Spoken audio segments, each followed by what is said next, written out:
Ya, taqi. Ada orang namanya Ma'ul, misalnya Ma'ul at-taqi, ya, Ma'ul sedang berusaha jadi takwa. Ya. Kalau jamak ini berubah jadi muttaqun, ittaqa yattaqi. Ittaqa orang yang berusaha menjadi takwa. Yattaqi, muttaqun, orang-orang yang takwa. Kalau dijarkan muttaqin atau nasabkan muttaqin, ya. Muttaqun, orang-orang yang berusaha meningkatkan takwa, ya. Kalau dinasabkan, dijadikan objek jadi muttaqin. Ya. Orang-orang yang berusaha meningkatkan takwa. Perhatikan korelasinya kembali ke Al-Baqarah ayat 2 sampai 5. Dzalikal kitabu la raiba fi hudal lil muttaqin. Ya.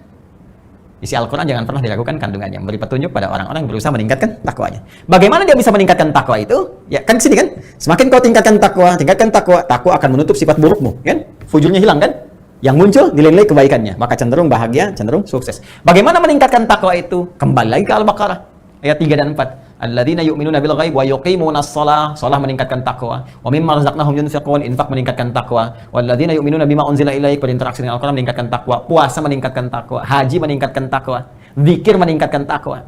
Karena itu ketika orang salat, ya diminta oleh Allah menunaikan salat, sebetulnya kewajiban yang melekat pada salat bukan sekedar ingin menuntut kita hanya mengerjakan sebagai ritual, bukan. Anda nggak sholat, nggak ruku, nggak sujud pun, semuka langit nggak sujud dan ruku, tidak akan menurunkan status Allah sebagai Tuhan.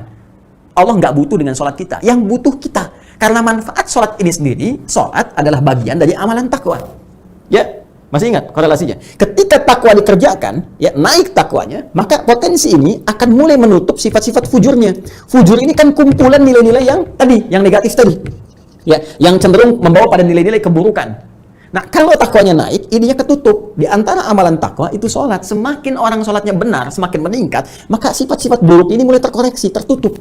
Tutup. Ini sebabnya di Quran surah ke-29, ayat ke-45, ada redaksi, innas sholata tanha anil fahsya wal munkar.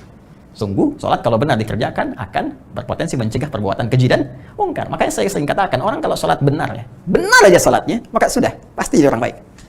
Itulah sebabnya dalam Islam, dari sejak anak dini itu yang dituntut sholatnya. Kalau sholatnya sudah benar, dewasanya pasti jadi orang baik. Demi Allah saya katakan, orang benar sholat aja, nggak mungkin korupsi. Saya lagi, jari tahiyat, nggak akan pernah dipakai maksiat. Ya, nggak ada pelaku kriminal, kalau sholatnya benar. Karena akan tercegah, di hatinya itu ada dorongan kuat untuk mencegah. Jangan lakukan, itu nggak benar. Ya, semakin berkurang, makanya pelaku maksiat tuh, demi Allah saya katakan, mustahil sholatnya benar. Kalaupun ada orang sholat bermaksiat, mustahil benar tuh, pasti bermasalah. Kalau orang benar tuh udah kelihatan auranya lain, beda.